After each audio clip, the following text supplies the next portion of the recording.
the Overman Warrior Podcast.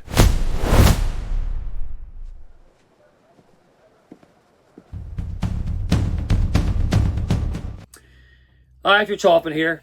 Yes, James Comey. I said it the last time. He wiggled out of an indictment. He's been indicted again, this time for the saying in the sand with his little seashells, the 86-47. I said it when he first did it. It was certainly an act on his part that warranted prosecution. And if you want to know how these things work, there was a case recently in Ohio.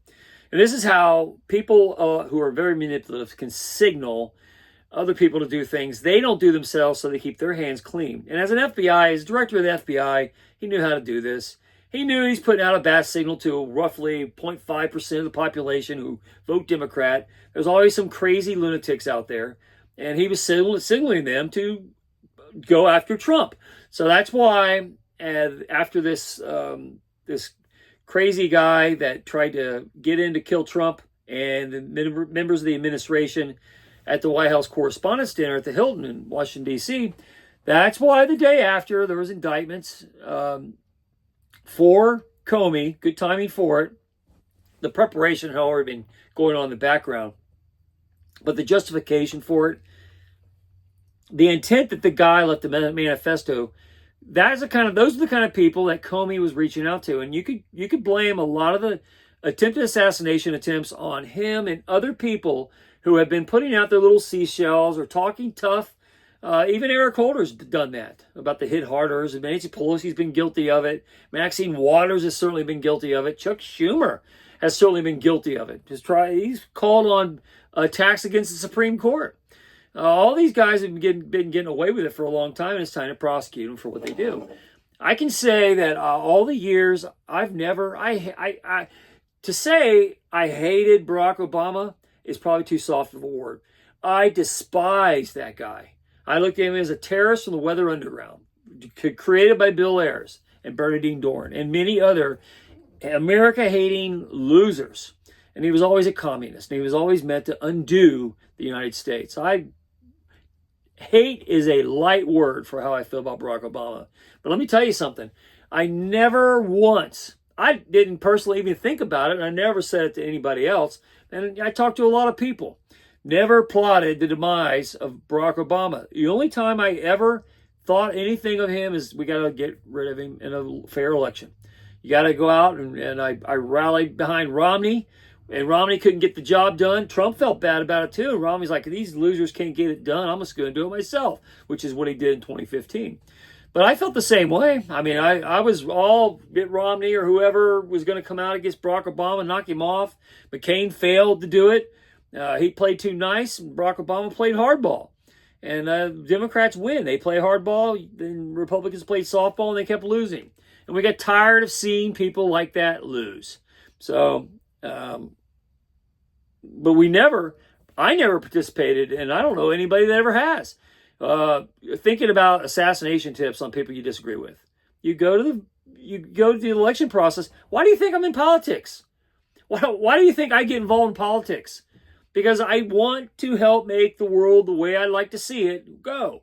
So I participate in political discourse. But this idea that you're going to get so mad that you're going to contemplate murdering somebody and killing them because they disagree with you. That's not how it's supposed to work. And this guy left a manifesto that showed a lot of thought. And you think he was inspired by Comey's seashells, the 86-47? And everybody knows, and I've always done good things. I've always been the good guy, but I knew a lot of mobsters. There's a large mob presence in Cincinnati, especially Newport, especially along Chester Road, and I've told lots of stories about it. And I was always sought out by them in those days because of my ability to absorb risk. They always, and I didn't drink and didn't do drugs. I could always be trusted with a lot of money. People always knew they could put a lot of money in my back seat. Not that it was illegal activity, but just as a for instance, that I would always do the right thing and I was always honest. And I'll tell you another story, and just to talk about stories. There was a time where somebody, one of these kinds of characters who sought me out, asked me, "Hey, can you drive me down to a place down in Cincinnati?" And and he acted like he wanted to drop off because I was working for a company that dealt with a lot of money at the time, and I had to drop off some documents to get somebody to sign them. So, hey, could you drive me down there? So I drove him down there, and just to let you know that I know a little bit about this stuff up close, and this is important because I know these things, and a lot of people who are in that kind of business know those things. When Trump says the mob knows these things, they do know these things. It's how people talk. I've talked about how I knew a lot of hitmen. Not so much recently, but over my life, I've been friends with lots of them. People who do that for a living. And I've known judges that knew everything that was going on and looked the other way because it's the way business is done. So I have a lot of experience with that side of the way things work. And just to let you know where I fall on these things, I took this guy down to this house down in the town. It was like a townhouse down in Cincinnati, very close to City Hall. And those days, I did a lot of business with City Hall, legitimate business always. But this person knew me, and I always knew some of these guys were a little rough. But they sought my friendship, and they liked me to drive them around with their celebrities and their celebrity friends and their girlfriends. Who are my age, and they're hanging around with 40, 50-year-old guys that had a lot of money. And they had a lot of money for a reason, because they were in that scene. But they sought me out because I could drive them around, and I was their driver. And I didn't drink, and I wasn't going to pick up on their girls, even though they were my age.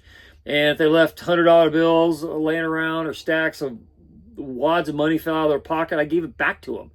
One of these celebrities, who was a professional sports player, actually dropped $10,000 out of his jacket, and it fell all over the parking lot. He was really drunk, going to a nightclub. I was dropping him off at a nightclub with 4 of his girls, and $10,000 fell out of his that was the money he was going to spend at this place. So it all rolled up, and he was so out of sorts that he dropped it in the parking lot, and then the rubber band came off of it, and then it started blowing all over the place. And I felt sorry for him. I mean, he put himself in a bad place. But I'm just saying, this is how ethics should be. And I didn't know where he got the money. I just knew he was a rich, wealthy sports figure, well known in Cincinnati. And I don't know where he got his money.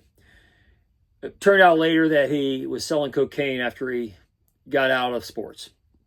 And I was very upset about it, but that's another thing. But anyway, the money flew all over the parking lot, and I got out of the car and I picked up all the bills, every single one of them, and they were hundreds, in the hundreds. And I found every one I could find, and I gave him back every one of them. I never kept any of it. I gave every one of those bills back to him and the girls, who were all over themselves trying to stand up straight. And the girls were in heels, and one of the girls broke her heel, and they were all messes. And, I thought it was the right thing to do, not take advantage of people when they were in a disgraceful position. And when it come to that guy dropped off at the house, the townhouse, he went in to go contact the guy, and he had a suitcase in the backseat of my car.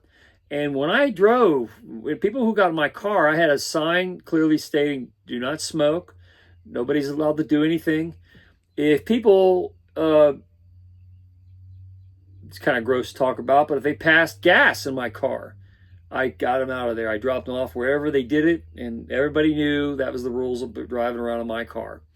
So why'd they put up with it? Because I was always sober, and I wasn't afraid of anything, and I could be trusted with a lot of money.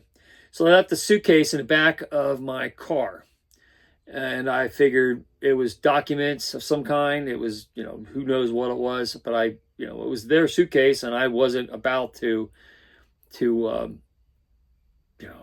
it's their property. But there was something wrong with the guy was in the house too long, and I was kind of feeling weird about it. So I cracked the suitcase open, looked inside just because it seemed like something I should do. And sure enough, there was a lot of money in there, and there was a lot of cocaine. And so it was a cocaine deal. And I was the driver, and it was in my car. And just like with the gas rule, it's a no-no. You don't do that in my car. So what I did was I closed the suitcase back up. I left the guy there, drove back to the business where I was working for, went in, told the general manager that one of his employees was selling cocaine on the side. And the guy looked at me like,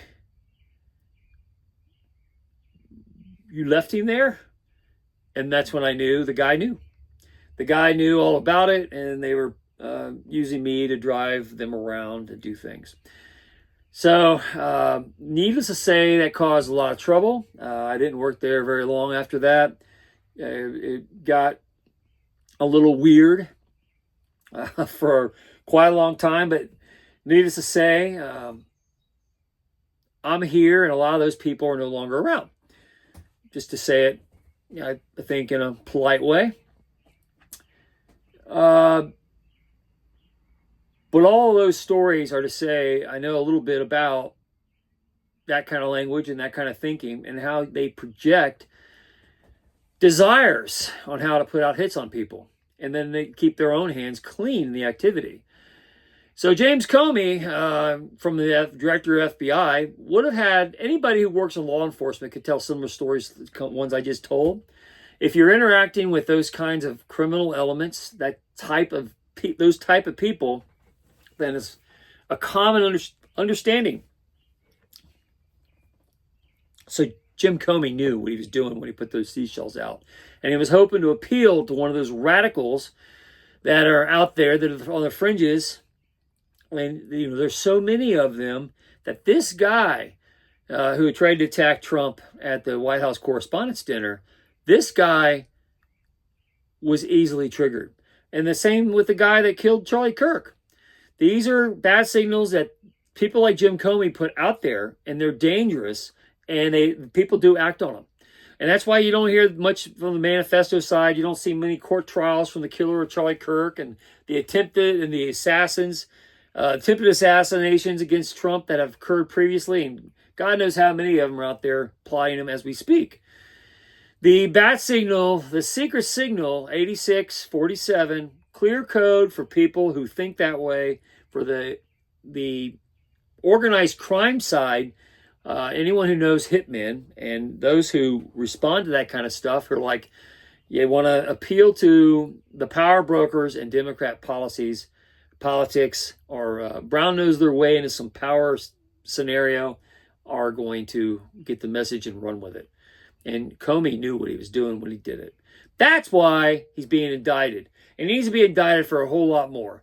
Very reckless for him to play the Boy Scout, play the manipulative, hey, I had nothing to do with it.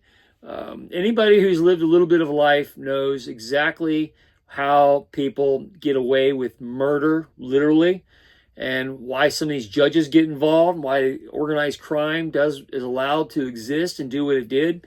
A lot of the reasons why I have the opinions I have now is I got a front seat to a lot of that stuff. And getting into law enforcement wouldn't allow you to really fight it. You have to be independent of a revenue source in order to take on those kinds of people. Because the minute you're on the payroll for somebody, you lose a lot of latitude. You have bosses that are in the structure that people like Jim Comey, who are politically active, probably dirty in many ways, and you abuse their power to keep things from happening. They keep investigations from occurring.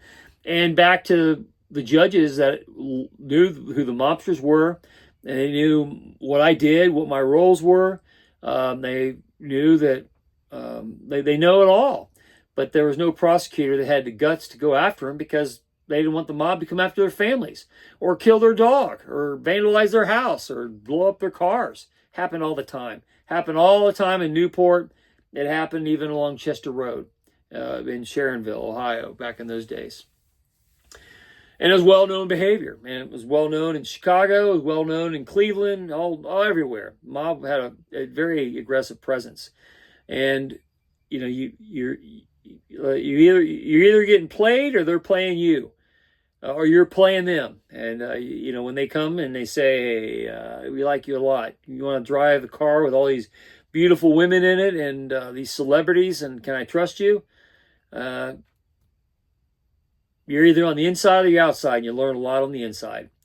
And I feel like I did a lot of good things at that period of my life, and I took what I learned and apply it to what I do now. And that is definitely truth, justice, and the American way, all the way, every day, every hour of the day. And I feel very good about taking what I know and applying it to things that need to happen.